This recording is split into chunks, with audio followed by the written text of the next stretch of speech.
Home minister Amit Shah ने आज एक नंबर दिया। 5 फेज के चुनाव का पूरा कैलकुलेशन करने के बाद अमित शाह ने कहा 310। लोकसभा की जिन 428 सीटों पर चुनाव हो चुके हैं उनमें अमित शाह का दावा है कि बीजेपी और एनडीए के दल मिलकर 310 सीटें जीत रहे हैं। 400 तक पहुंचने के लिए अब मोदी को 90 सीटें और चाहिए। कुल मिलाकर 115 सीटों का चुनाव बचा हुआ है। राउंड 6 में 58 सीटें हैं और राउंड 7 में 57 सीटें। 2019 के चुनाव में इन 115 सीटों में से बीजेपी ने 65 सीटें जीती थीं। एनडीए को कुल मिलाकर 75 सीटें मिली थी। यानी 310 में पिछले चुनाव की ही अगर नंबर को भी जोड़ दें तो 385 सीटें होती हैं। 400 के लिए 15 सीटें अब भी कम पड़ जाती हैं।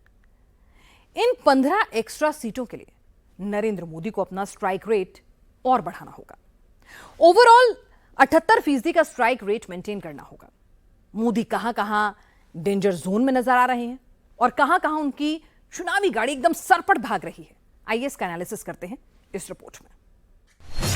क्या 5 राउंड में ही मोदी 310 तक पहुंच चुके हैं?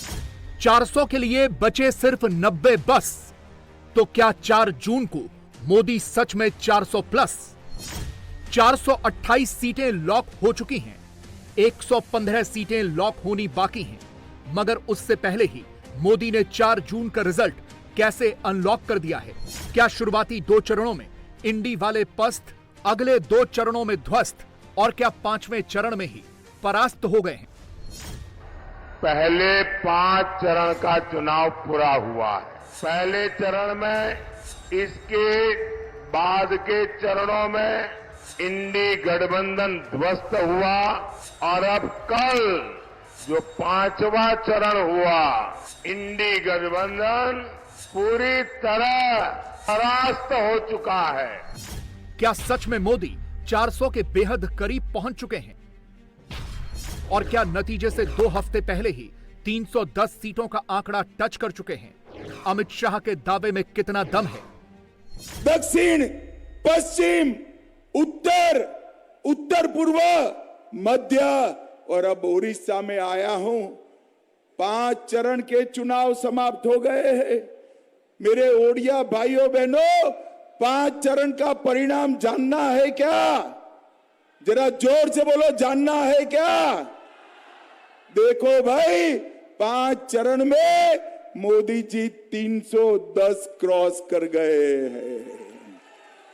अब 6ठा और 7वां 400 पार का है। आपको मोदी जी ने 400 पार कराना है।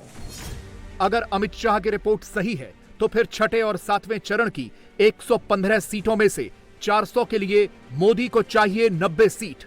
115 में से 90, यह बहुत टफ टास्क है, मगर क्या यह संभव हो पाएगा? मोदी ने इन 115 सीटों के लिए कौन सी भविष्यवाणी की है? 4 जून को इंडी वालों के इरादों पर प्रहार होगा। मोदी ने यह ललकार क्यों दी है? 4 जून को कौन रिटायर होने जा रहा है?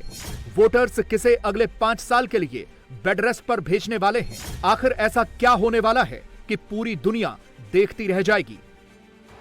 2 फेज की बची हुई 115 सीटों के लिए मोदी ने बिल्कुल नया, बहुत अग्रेसिव नैरेटिव दे दिया है। ऑन कैमरा कह दिया है 4 जून को क्या होने वाला है। इंडी गठबंधन पस्त हो गया था। ये दिखा रहा है कि 6ठे और 7वें चरण में देश में क्या होने वाला है। खुद को जनता का माई बाप समझने वाले इन्हें जनता ऐसी करारी हार देगी, ऐसी करारी हार देगी कि दुनिया देखती रह जाएगी। 2019 में 5वें चरण में ही एनडीए ने 273 सीटों के साथ बहुमत हासिल कर लिया था और उस वक्त राउंड 5 की वोटिंग के बाद बीजेपी 238 सीटों तक पहुंच गई थी। और अमित शाह के दावों के मुताबिक अगर 5वें राउंड के बाद बीजेपी 310 तक पहुंच चुकी है तो इसका मतलब यह हुआ 19 के मुकाबले 24 में बीजेपी 5th फेज में 72 सीटें एक्स्ट्रा जोड़ चुकी है। अगर अमित शाह का क्लेम सही है तो मोदी 400 से सिर्फ 90 सीटें दूर हैं। एनडीए के खेमे में जोश भरपूर है तो इंडी के खेमे में 4 जून 400 पार का खौफ भरपूर है। फिर एक बार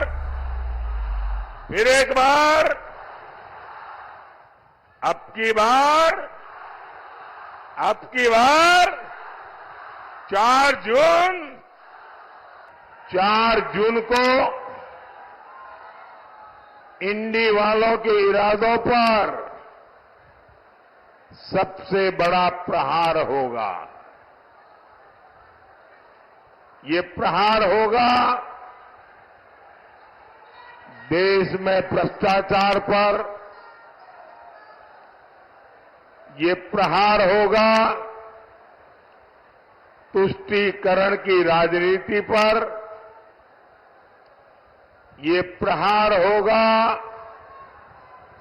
टुकड़े टुकड़े गैंग पर, ये प्रहार होगा समाज को लड़ाने वाली गंदी सोच पर, ये प्रहार होगा सनातन को गाली देने वाली विकृत मानसिकता पर, ये प्रहार होगा अपराधी माफिया जंगल राज पर, ये प्रहार होगा महिला विरोधी मानसिकता पर। मोदी फटाफट 400 सीटें जोड़ रहे हैं, हर रोज नए नए प्रिडिक्शन कर रहे हैं। राहुल और राहुल की पार्टी अभी भी खटाखट वाले फॉर्मूले पर ही अटकी हैं। अखिलेश छठे चरण में छटाई वाली स्क्रिप्ट लिखने में बिजी हैं। तेजस्वी इंसाफ और बीजेपी साफ वाली तुकबंदी ही किए जा रहे हैं। मैं ये कह सकता हूं, पहले चरण से मैं चुनाव देख रहा हूं। आप देखिएगा, जिस समय चुनाव 7वें चरण पर पहुंचेगा, जनता का गुस्सा भी 7वें आसमान पे दिखाई देगा। एक में लड़ाई में है केवल वो क्यूटो, और बाकी सब सीटें बीजेपी हार चुकी है। जनता कर रही इंसाफ, बीजेपी हो रही साफ। तमाम दावों के उलट 4 जून को किसकी भविष्यवाणी सही हो रही है? मोदी जो कह रहे हैं वो होने वाला है, या फिर इंडी गुट के राहुल, अखिलेश, तेजस्वी, केजरीवाल, पवार और ठाकरे के प्रिडिक्शन में दम दिख रहा है? हर किसी का अपना अपना प्रिडिक्शन है। खड़गे बीजेपी की सीटें घटा रहे हैं, इंडी की सीटें बढ़ा रहे हैं। वो तो ये तक कह रहे हैं कि 4 जून को इंडी वाले ही आ रहे हैं। केजरीवाल भी यही रिपीट कर रहे हैं, मोदी जा रहे हैं, अच्छे दिन आ रहे हैं, बार बार यही कह रहे हैं। कांग्रेस अध्यक्ष मोदी को 200 के अंदर समेट रहे हैं। अखिलेश 143 सीटें दे रहे हैं, राहुल 150 से 180 पर अटके हैं, केजरीवाल इंडी अलायंस को 300 से ज्यादा सीटें दे रहे हैं। ये सारी भविष्यवाणियां ऑन कैमरा हो रही हैं। जैसे जैसे 5वें चरण का चुनाव कंप्लीट हो गया और जैसे जैसे चुनाव होते जा रहे हैं, वैसे वैसे साफ होता जा रहा है कि 4 जून को मोदी सरकार जा रही है और इंडिया गठबंधन की सरकार बनने जा रही है। 4 जून को इंडिया गठबंधन को अपने दम पे 300 से ज्यादा सीट मिल रही हैं। उनकी सरकार आने वाली नहीं है, उतना नंबर उनको नहीं मिल रहा है। हर जगह छत्तीसगढ़ में हमारी बढ़त है, कुछ नहीं था। राजस्थान बढ़ रहे हैं हम। मध्य प्रदेश में पहले 1 था, 2 थे, सॉरी, तो आज वहां कम से कम 4 या 5 आएंगे। हरियाणा, पंजाब और इवन उड़ीसा में हम वहां ज्यादा ही लेंगे, 5-6। बिहार में हम गठबंधन में हैं, वहां पर भी हमारा परफॉर्मेंस अच्छा है। यूपी में इस बार हमारा परफॉर्मेंस, हमारा और एसपी का मिलके बहुत अच्छा परफॉर्मेंस है, वहां भी हम आगे हैं। हर जगह जब हम बढ़ रहे हैं और वो खो रहे हैं। अब सवाल है कि वही होने वाला है जो मोदी के विरोधी कह रहे हैं, या फिर वो जो मोदी कह रहे हैं? यह समझने के लिए आपको फ्लैशबैक में जाना होगा। 2019 की पुरानी भविष्यवाणियां देखनी और सुननी होंगी। सब शीशे की तरह साफ हो जाएगा। 24 के लिए मोदी का नारा है अब की बार 400 पार, 4 जून 400 पार। मगर क्या आप जानते हैं 2019 में मोदी का नारा क्या था? 19 में मोदी का नारा था अब की बार 300 पार। फिर एक बार मोदी सरकार। सबूत आपके सामने हैं। और यह सिर्फ एक लिखा हुआ नारा नहीं था, इस नारे का ऑडियो वीडियो सब अवेलेबल है। ये पॉलिटिकल पंडित जरा समझो देश का मिजाज क्या है।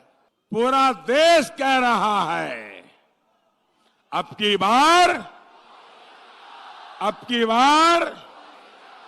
और 3-4 दिन से तो मैं सुन रहा हूं अब की बार 300 पार, अब की बार 300 पार, अब की बार 300 पार, अब की बार 300 पार, अब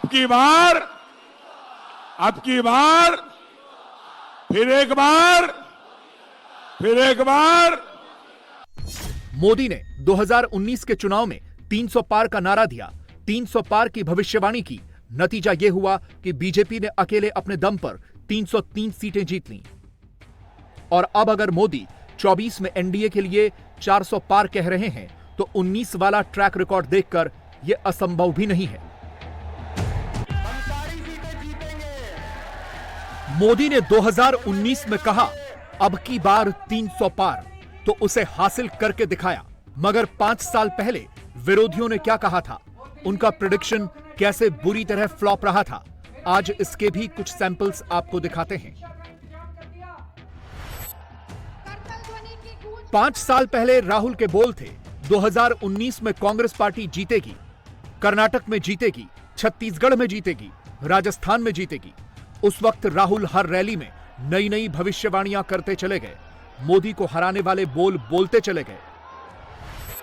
चुनाव आने वाले हैं, अब आप देखना कांग्रेस पार्टी का कार्यकर्ता कर्नाटक में क्या करता है। आप देखना क्या करता है कांग्रेस पार्टी का कार्यकर्ता, हर बूथ पे खड़ा है। राजस्थान में, मध्य प्रदेश में, छत्तीसगढ़ में क्या होता है, आप देखना क्या होता है। मैं आपको यहां बता देता हूं, कर्नाटक में कांग्रेस पार्टी जीतेगी, छत्तीसगढ़ में कांग्रेस पार्टी जीतेगी, मध्य प्रदेश में कांग्रेस पार्टी जीतेगी, राजस्थान में कांग्रेस पार्टी जीतेगी। 2019 में कांग्रेस पार्टी चुनाव जीतेगी, 2019 में कांग्रेस पार्टी चुनाव जीतेगी, 2019 में कांग्रेस पार्टी चुनाव जीतेगी, 2019 में कांग्रेस पार्टी चुनाव जीतेगी। मगर हुआ बिल्कुल उल्टा। मोदी तो 303 सीटें ले आए, कांग्रेस डबल डिजिट में 52 पर अटक कर रह गई। राहुल की ही तर्ज पर इंडी अलायंस वाले अखिलेश और केजरीवाल की जोड़ी ने भी 24 में मोदी के खिलाफ मोर्चा खोल रखा है। एक ऐसा ही मोर्चा इन दोनों ने 2019 में भी खोला था।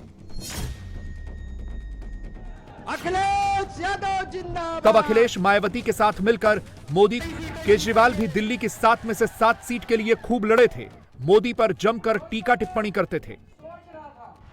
ये आखिरी चरण का चुनाव है और यहां जितने लोग बैठे हैं, मैं समझता हूं सबकी जानकारी में होगा कि पहले चरण से कैसा चुनाव शुरू हुआ है।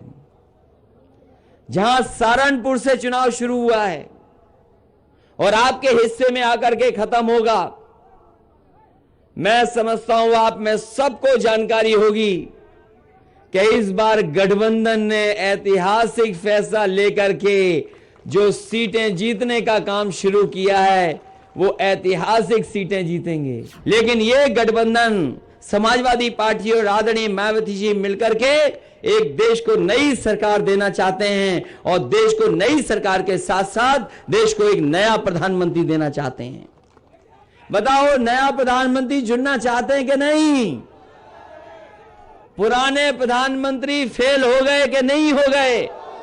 तो इस बार जो चुनाव है लोकसभा का, इस बार लोकसभा के चुनाव में पूर्ण राज्य बनाने के लिए वोट देना, आम आदमी पार्टी को वोट देना। आज केजरीवाल आपसे आके कह रहा है कि 7 एमपी मेरे दे दो, मैं दिल्ली को पूरा राज्य बनवा दूंगा। और मैं जो कहता हूं मैं करके दिखाता हूं। 7 एमपी हमारे दे दो,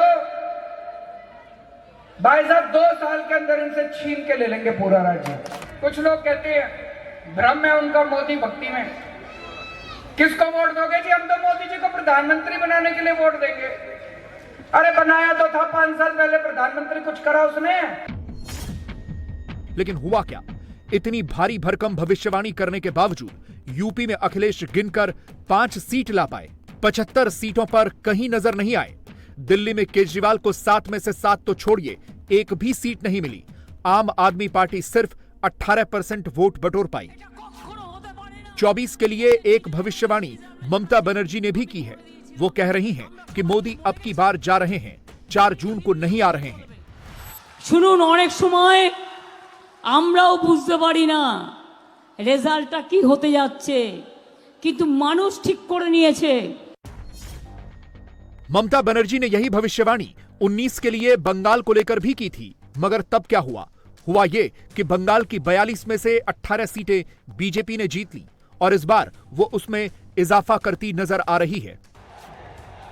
हम आपको 2019 वाले ये सारे एग्जाम्पल्स इसलिए दिखा रहे हैं ताकि आप समझ सकें कि मोदी की भविष्यवाणी और मोदी की खुद की रिपोर्ट के आगे न तो विरोधी टिकते हैं और न विरोधियों की भविष्यवाणी। मोदी ने 2019 में 300 पार कहा तो उस टारगेट को हासिल करके दिखाया। और अब अगर मोदी कह रहे हैं कि 24 में 400 पार, तो यकीन मानिए इसकी कोई ना कोई सॉलिड वजह जरूर है। और उस वजह को आप बिहार के महाराजगंज की इन तस्वीरों से समझ सकते हैं, क्योंकि मोदी के कॉन्फिडेंस की वजह यह पब्लिक ही है। बूथ बूथ तक पहुंचने वाले मोदी के वोटर्स ही हैं। और छठे और 7वें चरण की वोटिंग से पहले मोदी जब इनके बीच पहुंचे तो 115 में से मैक्सिमम सीटों का माहौल भी सेट कर दिया और बिहार में इंडी अलायंस का एजेंडा भी पंक्चर कर दिया। जो लोग चांदी का चम्मच लेकर पैदा होते हैं,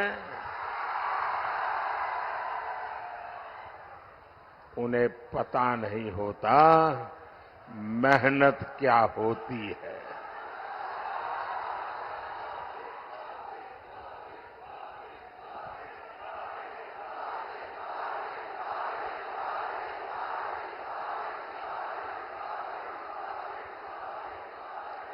मैंने सुना है कि यहां कोई घूम घूम कर कह रहा है कि 4 जून के बाद मोदी को बेड रेस्ट होगा।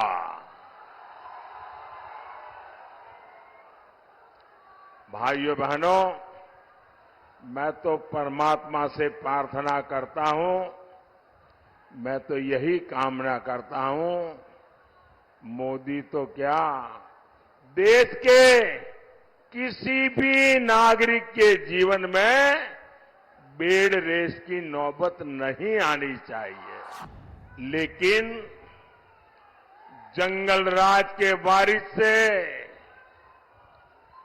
और अपेक्षा भी क्या की जा सकती है। और ये सब ऐसे ही है। आपने देखा होगा कांग्रेस वाले क्या कहते हैं, मोदी तेरी कब्र खोदेगी, मोदी तेरी कब्र खोदेगी। इनका एक काउंटर पार्ट है उत्तर प्रदेश में, और उत्तर प्रदेश का शहजादा क्या कहता है, अब मोदी के आखिरी दिन बनारस में है, इसलिए उन्होंने बनारस में अंतिम गृह की व्यवस्था की है। साथियों, इस चुनाव में इन लोगों के पास मोदी को गाली देने के सिवाय कोई मुद्दा नहीं है। कोई कह रहा है कि मोदी की कब्र खोदेंगे, कोई कह रहा है मोदी को गाड़ देंगे। कांग्रेस के शहजादे मोदी की आंखों में आंसू देखना चाहते हैं।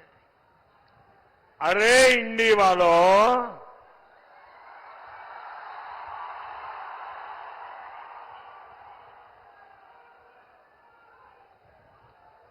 अपनी मनमानी से, आपकी इच्छा से अब देश नहीं चलता। इंडी वालों की आंखों में भले ही मोदी खटकता हो, लेकिन देश के लिए, देश के दिल में मोदी है, हर दिल में मोदी है। यानी एक चीज तो शीशे की तरह साफ है, प्रिडिक्शन के मामले में मोदी का 100% वाला ट्रैक रिकॉर्ड है।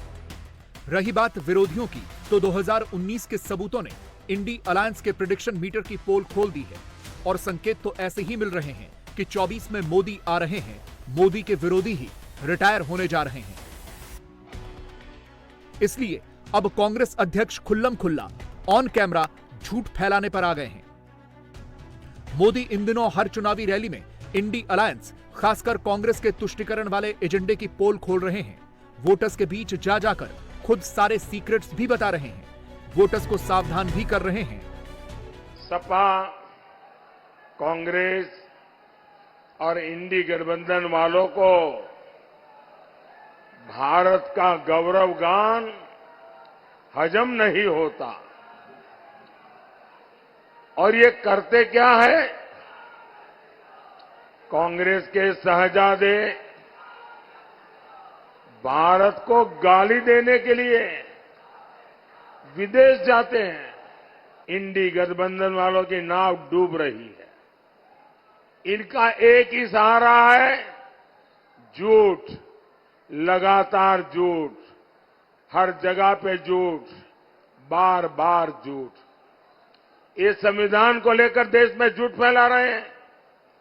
संविधान को किससे खतरा है, ये प्रयागराज से बेहतर कौन बताएगा। इतने साल बीत गए, लेकिन कांग्रेस पार्टी का चरित्र नहीं बदला।